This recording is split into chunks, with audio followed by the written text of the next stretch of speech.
It started like a quiet whisper, but by morning, it had become a political earthquake. An explosive investigative report from an independent media network claimed that former Attorney General Pam Bondi and high-profile political strategist Kash Patel were allegedly linked to a secretive billion-dollar budget scheme. According to the investigation, nearly $1 billion designated for national infrastructure, public health care funding, and small business support had reportedly been funneled through a chain of consulting firms allegedly tied to private political donors. Social media erupted instantly. Hashtags like #BudgetGate, #MissingBillion, and #ExposeTheTruth went viral within hours. Political commentators went on emergency live broadcasts. News panels heated up. Supporters defended Bondi and Patel, calling it a smear campaign, while critics demanded immediate legal action. But everything shifted when a well-known U.S. senator, famous for his zero-tolerance approach to corruption, stepped into the spotlight. During a live national broadcast, he delivered a public statement that sent shockwaves through the country. If even half of this report is accurate, then we're witnessing one of the largest financial betrayals in modern political history. And I am not backing down until every name, every document, and every dollar is accounted for. Those words went viral within minutes. People sensed something huge was coming. Lawmakers grew silent. Bondi's and Patel's legal teams reportedly went into emergency meetings. Rumors of subpoenas and hearings began circulating. And just when the nation thought things couldn't get more intense, the senator announced he would release classified financial documents in a live televised hearing. What he revealed next would shake the entire political establishment. The day of the hearing felt like a national event. News anchors spoke with hushed urgency. Capitol Hill buzzed with tension. Crowds gathered outside government buildings, holding signs demanding justice. Inside the Senate chamber, cameras were positioned from every angle. The senator who sparked the storm walked in with a stack of folders under his arm. Calm, confident, and deliberate. Pam Bondi and Kash Patel were not present, but their legal representatives and lobbyists filled the seats in the back, whispering nervously. When the session opened, the senator wasted no time. He placed a document on the table and looked directly into the camera. "This," he said, lifting a page, "is a financial routing sheet showing that nearly $300 million were transferred through 3 consulting firms over a span of 6 months, none of which completed a single public project." A collective gasp moved through the room. He then displayed a timeline of transactions allegedly linked to firms frequently promoted by political allies connected to Bondi and Patel. One slide after another revealed recurring transfers, each move more suspicious than the last. Independent analysts watching the hearing live began verifying the names in real time. The senator continued. Taxpayer dollars were approved for nationwide infrastructure projects, but nearly half of those funds were diverted before they ever reached state-level distribution. And multiple individuals named in these firm connections have professional ties to high-level political consultants. Reporters' phones exploded with messages. Headlines were being drafted mid-hearing. Bondi's legal team issued a brief statement to the press claiming the documents were misinterpreted, while Patel's spokesperson accused the senator of political theater. But behind closed doors, panic reportedly spread among political circles. Rumors of incoming subpoenas rippled through Washington. As the hearing ended, the senator delivered one final line that would dominate every news broadcast for the next 48 hours. "I am calling for a full federal investigation. Not next month, not next week, but now." The chamber erupted in noise. Some applauded. Others scrambled. Phones rang across the Capitol. And somewhere in a private office, Pam Bondi was said to be on a tense phone call, while Kash Patel reportedly met with his crisis management team deep into the night. Because after this hearing, silence was no longer an option. The hearing ended, but the political firestorm had only just begun. Within 24 hours, Pam Bondi released a sharply worded statement denying any wrongdoing. She called the allegations a gross distortion fueled by sensational media tactics. Kash Patel followed with his own video message, claiming the senator was chasing headlines instead of truth. Their supporters rallied online, launching a counter-campaign with hashtags like #PoliticalHitJob and #StandWithBondi. Meanwhile, their critics doubled down, demanding arrests. But then, something unexpected happened. An anonymous insider sent an encrypted email to several major news outlets, claiming to be a former employee at one of the consulting firms mentioned during the hearing. The sender identified themselves only as Orion. In the email, Orion hinted at possessing internal communications contracts and private call transcripts linking consulting firms directly to high-level political strategists and possibly to Bondi and Patel themselves. Newsrooms went into overdrive. 2 networks attempted to verify Orion's identity, but were met with silence. Then, late in the evening, Orion contacted the senator's office directly, requesting legal protection as a whistleblower in exchange for full testimony. That night, a leaked audio clip surfaced online, allegedly capturing a closed-door strategy call in which a voice, sounding strikingly similar to a well-known political consultant, discussed redirecting budget streams before audits kick in. The internet exploded. Analysts began comparing the voice to Kash Patel's past interviews. Patel's legal team immediately called it AI-generated disinformation. But questions were now unavoidable. As rumors spiraled, a journalist was overheard saying, "If Orion is real, and if they testify, this won't just be a scandal. It could be a political meltdown." Back in Washington, both Bondi and Patel reportedly initiated emergency meetings with their attorneys. Statements were drafted. Legal angles were assessed. Political allies began quietly distancing themselves. Meanwhile, the senator confirmed to the press, "A whistleblower has contacted us, and if their documentation holds up, we are moving into a new phase." The country held its breath. The stage was now set, not just for a battle of statements, but for a war of evidence. For days, the media spoke of only one name, Orion.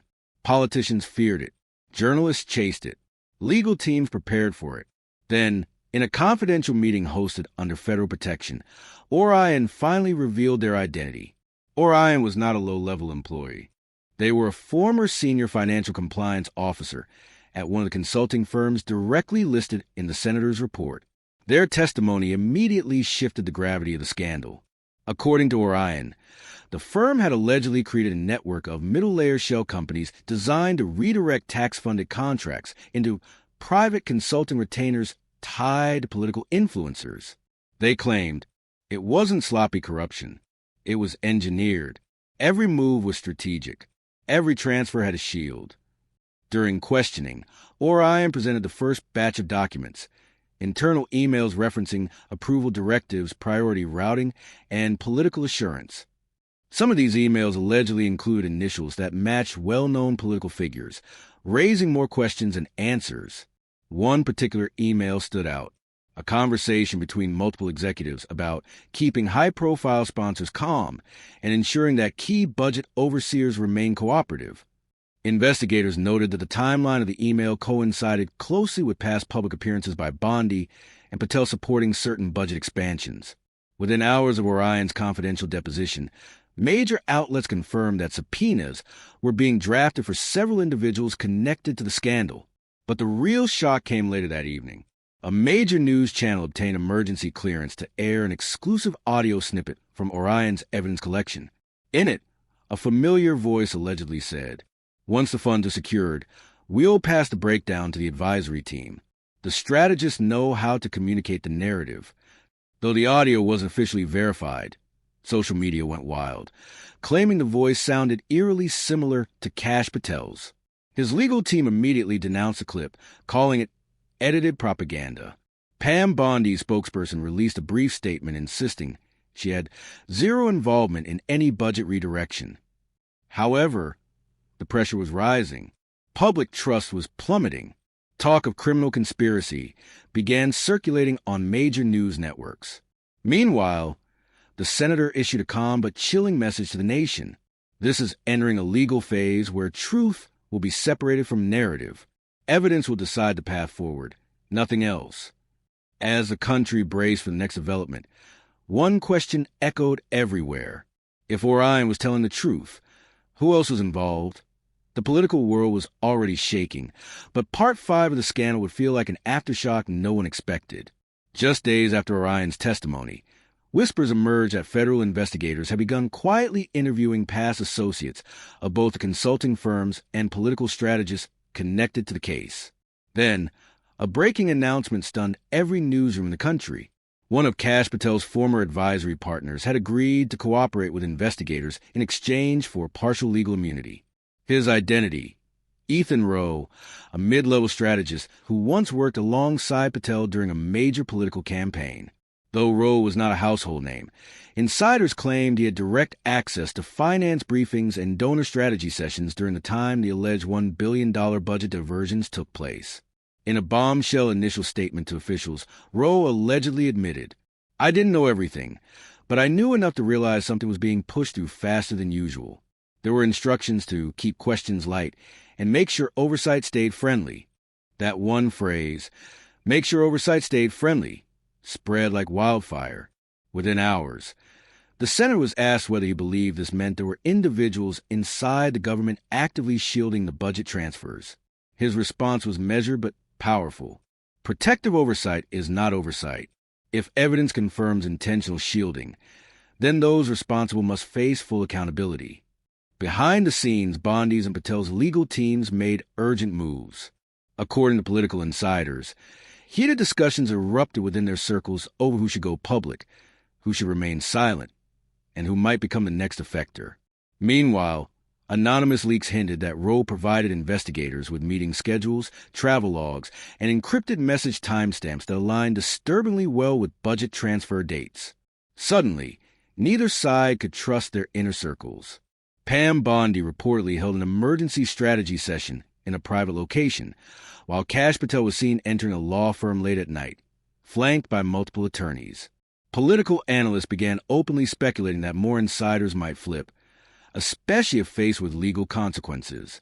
But just as the pressure reached a breaking point, a confidential report leaked that investigators had found a personal memorandum allegedly signed by a senior strategist, and the memo reportedly contained an approval reference linked directly to one of the diverted budget streams. And next to the approval line was a single handwritten note: "Cleared, KB." Social media erupted with speculation. Was KB a code? Initials? Was it a decoy? Or was it someone well known? As the nation demanded answers, a countdown had begun, because if KB was real, then someone big was next in line. The leak of the approval memo containing the handwritten note cleared, KB sent the country spiraling into speculation. Cable networks launched hour-long specials debating the two-letter mystery. Podcasts uploaded emergency episodes labeled "Who is KB?" Social media exploded with theories. Theory, public reaction. A coded phrase used internally. Possible, but too personal-looking. A mid-level budget officer. Unlikely someone at that level will be involved in a billion-dollar movement. A major political figure with matching initials. Terrifyingly plausible. By the next morning, interviews with anonymous insiders hinted that the initials pointed not to a random staffer, but someone with oversight influence. The speculation intensified when a well-known political commentator cryptically posted, "If KB is who I think it is, things are about to explode."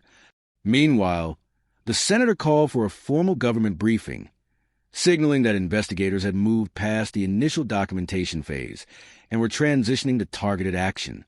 Millions tuned in to watch the live press conference. A stern-faced federal spokesperson stepped up to the podium. In precise language, they confirmed the memo was authentic.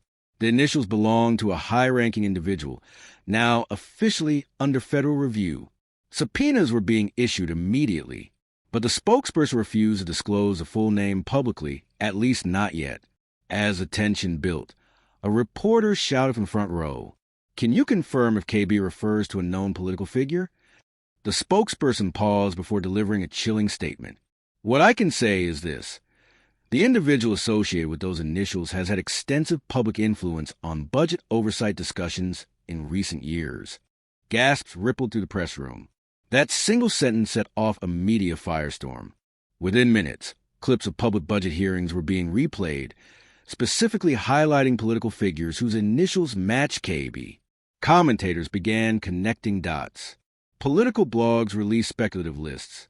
A trending post titled "3 Names That Fit KB" and what they stood to gain hit 1 million views in under an hour.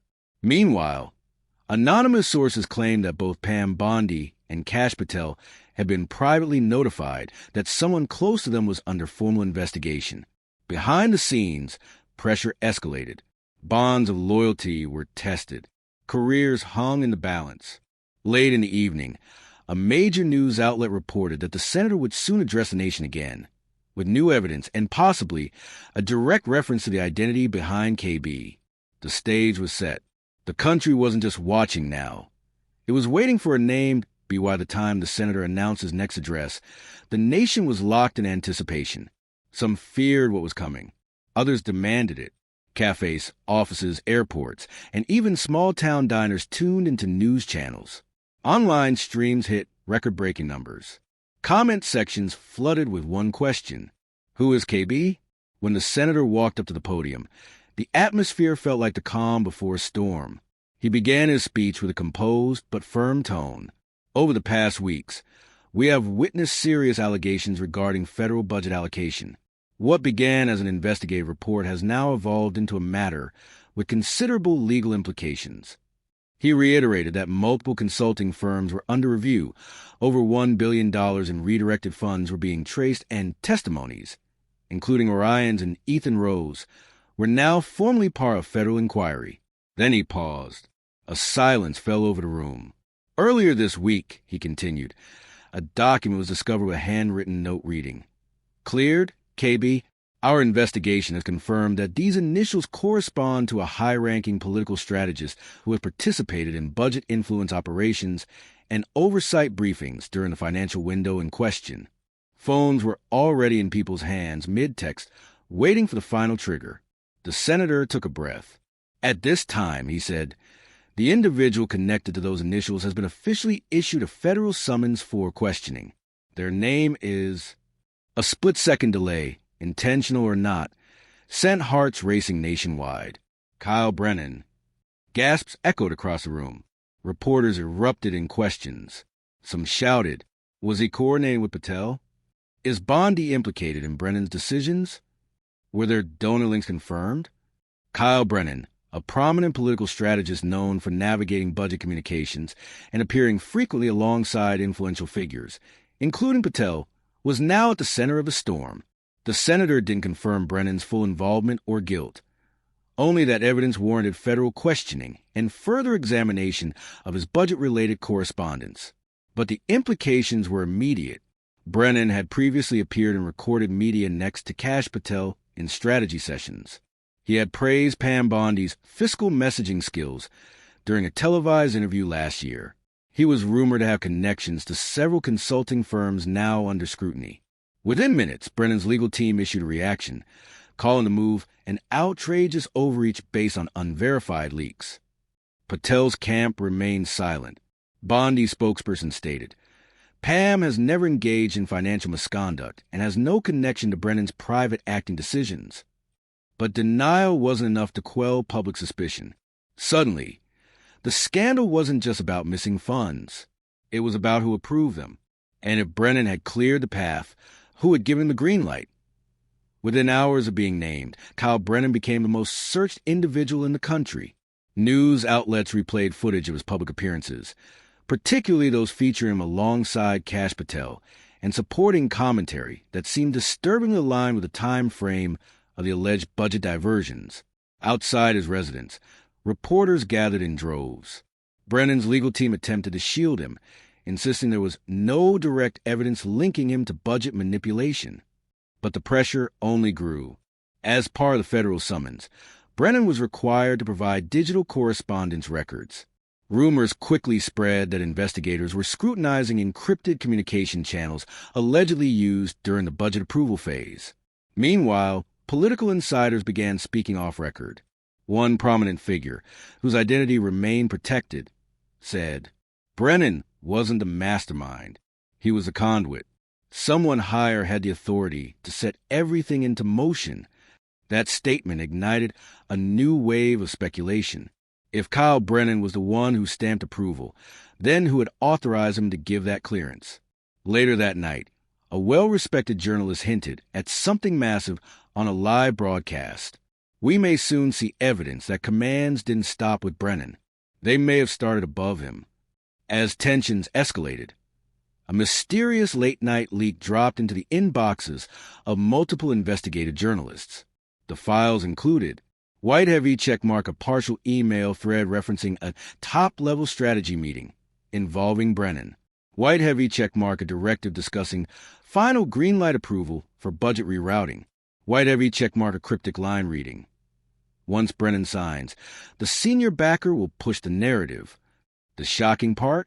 The email sender was anonymized, but the recipient list included Kyle Brennan and someone with the initials PB. Pam Bondi was immediately forced into damage control. Her legal team issued a furious response calling the email fabricated nonsense. Patel's camp stayed silent again, raising questions about internal coordination. But new fear spread throughout political circles. If emails were real, then Brennan wasn't acting alone. Meanwhile, the senator made a short but ominous social media post. The next testimony will change everything. That sent the entire nation into frenzy, because everyone knew who had yet to speak. Kash Patel, Pam Bondi, or someone even deeper in the shadows as experts debated the leaked email and its chilling final words. The senior backer will push the narrative. Attention shifted away from public reactions and toward the inner workings of the federal investigation. Behind closed doors, agents began reconstructing Kyle Brennan's communications timeline. Advanced forensic tools were deployed to retrieve deleted messages, reconstruct encrypted correspondence, and cross-reference timestamps with budget approval signatures. Then came the moment that changed everything. Brennan, facing mounting legal pressure, reportedly grew visibly anxious during a closed-door questioning session. Though he did not openly implicate anyone by name, he allegedly hinted that he was not the highest authority in the loop. Shortly after, federal investigators subpoenaed multiple flight logs, donor dinner guest lists, and attendance sheets for a series of private policy coordination meetings held during the time of the alleged fund redirection. Cross-referencing those logs with Brennan's communications brought up three recurring names. Kyle Brennan, already under scrutiny, a major donor figure, allegedly tied to two consulting firms, a political powerhouse with strong ties to both Bondi and Patel. Within hours, a new federal summons was publicly confirmed. The name listed, Kash Patel. The reaction was immediate and explosive. News chirons flashed. Patel officially summoned for questioning in $1 billion budget case. From commentator to defendant, Patel faces federal scrutiny. Bondi camp reportedly distressed by Patel's summons, while Patel's legal team issued a strongly worded response labeling the investigation as political sabotage. Insiders claimed that panic quickly erupted in strategic circles. Some staffers were seen leaving Patel-associated offices with boxes of files. Pam Bondi's legal advisors were reportedly divided. Some urged her to issue a statement distancing herself from Patel's potential testimony. Others warned that silence might now look like complicity. Meanwhile, a political analyst made a chilling observation on live television. If Patel feels cornered, he might talk. And if he talks, this may not stop with Brennan or Bondi. The senator remained composed, issuing a brief statement. We are progressing toward the truth. Every testimony gets us closer. National anxiety grew. Would Patel defend himself quietly, fight publicly, or strike a deal? And perhaps more importantly, would he stay loyal or decide to protect himself first? The day of Kash Patel's testimony arrived like the climax of a political thriller. Security around a federal building was intensified. Media vans lined the streets, and protesters from both sides stood with signs ranging from "Defend the Truth" to "This is a witch hunt." Patel exited a black SUV in a navy suit, expression unreadable. Cameras flashed as reporters bombarded him with questions he refused to answer. His legal team walked tightly beside him, guiding him into the building. Inside, the questioning began privately, away from cameras, but leaks began trickling out almost immediately. Sources close to the investigation claimed that Patel remained outwardly composed but carefully defensive. He denied personally authorizing any financial misdirection and insisted he had no involvement in budget routing decisions. However, Investigators pressed harder, presenting him with portions of leaked correspondence, including internal references to strategy channels, narrative coordination, and mentions of approval sign-offs. Patel reportedly insisted that any appearances of coordination were misinterpreted political planning discussions. But then, investigators showed him a communication log that referenced a private meeting involving 3 key participants: White Heavy checkmark Patel, White Heavy checkmark Brennan, White Heavy checkmark an unnamed high-ranking political figure referred to internally only as the architect. The mention of this mysterious title changed the mood in the room. Investigators asked Patel directly, was the architect involved in budget approval influence operations? At that moment, Patel allegedly paused for the first time since questioning began. Insiders say he did not answer immediately, but his legal team quickly intervened, requesting a break. The testimony session was temporarily halted. Outside, the leak about the term the architect hit the media like a nuclear blast. Suddenly, Kyle Brennan was no longer seen as the top of the pyramid. Bondi and Patel were now considered potential middle-level operatives. The focus shifted to someone higher, someone who may have orchestrated everything. Political analysts launched into speculation, who had the power to influence budget oversight at that level, who had long-term relationships with Brennan, Bondi, and Patel, who had the profile, connections, and authority to be referred to as the architect. As Patel's testimony resumed behind closed doors, his lawyers signaled possible cooperation if protections were discussed. The senator, when asked about Patel's questioning, gave a chillingly calm response. Every structure has a designer, and we're getting close. The nation now had a new question, bigger than the missing billion, louder than political fallout, more important than individual denials. Who is the architect? Once the name the architect hit national headlines, speculation became a wildfire. Major news outlets hosted primetime specials titled Who Built the Scheme and Unmasking the Architect. Panelists dug through years of political connections, mapping out who had enough influence, strategy control, and access to billion-dollar decision-making structures. Over and over, one name appeared toward the top of almost every diagram: Pam Bondi. Not because she was confirmed guilty, no official evidence had yet proven her direct involvement, but because, White Heavy checkmark, she had previously worked in roles with insight into high-stakes financial policy framing. White Heavy checkmark, she had a documented history of working closely with powerful strategists, including Patel and Brennan. White Heavy checkmark, multiple consulting firms under investigation had cited her public endorsements during the budget timeline. White Heavy checkmark, one of the leaked documents, showed an anonymous sender signing off with approved narratives must align with PB messaging. Within hours of that leak, online theories exploded. Was PB messaging simply referencing public branding? Or was PB Pam Bondi? Some analysts insisted it could refer to public briefings or policy branding. Others pointed out that the phrasing felt oddly personalized. By late evening, Bondi's public image came under extreme pressure. Hashtags like hashtag is Bondi the architect and hashtag PB connection gained millions of views. In response, Bondi broke her silence with a fiery televised statement. I will not be scapegoated in a political fantasy built on anonymous sources and speculation. I am not the architect of anything except my own legal career. If my name is being used in conversations I had no involvement in, then I welcome a fair and factual investigation to prove that. Her statement drew mixed reactions. Supporters praised her strong stance. Critics said her denial sounded rehearsed. Neutral observers noted how she emphasized, I am not the architect, without directly rejecting broader knowledge of the scheme. Meanwhile, inside confidential circles, investigators focused heavily on cross-referencing Patel's partial testimony with Brennan's digital records. Rumors suggested that Patel might consider naming the architect in exchange for reduced legal exposure. But then, a new development threw fuel onto the fire. Investigators received an encrypted folder from Orion, the whistleblower, with a title that made headlines before anyone even opened it: Blueprint Files. Analysts debated the meaning. Was it metaphorical or literal evidence of design and coordination?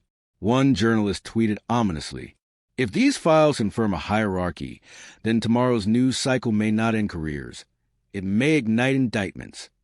Meanwhile, Bondi's legal team scheduled a private emergency consultation, and across Washington, people whispered one chilling thought. If Bondi isn't the architect, then someone even more powerful is still in the shadows. Federal investigators, now operating under heightened security, opened the encrypted folder titled Blueprint Files. Inside was a meticulously organized structure, just as the name suggested. White heavy checkmark flowcharts detailing financial rerouting pathways. White heavy checkmark codenames, aligned with key political figures' public timelines. White heavy checkmark strategy breakdowns describing media influence phases, public justification strategies, and crisis diversion plans. White heavy checkmark a leadership hierarchy labeled with coded identifiers, field, signature, narrative, core, and at the top, the architect master node. The usernames associated with each tier raised immediate questions. Investigators quickly cross-referenced login IPs, timestamps, and shared metadata. Here was a shocking discovery. Signature, aligned with Kyle Brennan's activity log. Narrative matched timestamp work linked to Kash Patel's communication platforms. Field had multiple crossovers with consulting outreach patterns tied to certain donor networks. Core appeared to reflect someone tied to messaging directives, possibly someone playing a public-facing role. Analysts argued whether this hinted at Pam Bondi or another known figure in her circle. But all attention narrowed on the final username. Master node, ARC77. It was a singular name, appearing above all others, associated with master approval codes, final stage sign-offs, and directive overrides. After hours of forensic analysis, investigators connected the IP data tied to ARC77 not to Bondi, not to Patel, not even to a traditional strategist, but to a powerful behind-the-scenes policy advisor, a figure rarely in front of cameras, yet instrumental in shaping national financial messaging. A figure long considered untouchable. His name was never publicly released. Not yet. Instead, the Department of Justice issued an official statement confirming a central architect with executive influence has been identified. This individual is under active federal review. Due to national implications, their identity will be publicly disclosed following due legal process. The nation gasped and waited. Pam Bondi issued a statement claiming total vindication, though investigators emphasized the inquiry into core responsibilities was ongoing. Patel, now under protective review, remained silent after reportedly providing further details during a sealed deposition. Brennan's legal trajectory appeared grim as he faced increasing pressure to fully cooperate. Orion, the whistleblower who risked everything, was placed under high-level protection. As for the architect, known to investigators as ARC-77, they remained unnamed but not unreachable, because federal investigations had now reached the top of the blueprint. The final line of the senator's public address left the country in eerie silence. The foundation has been exposed. The structure will fall, and whoever built it will answer for it. The scandal was no longer about a missing $1 billion. It had become a story of power, corruption, loyalty, betrayal, and the hidden hand that believed it could never be found. But it was, and the world was watching what would happen next.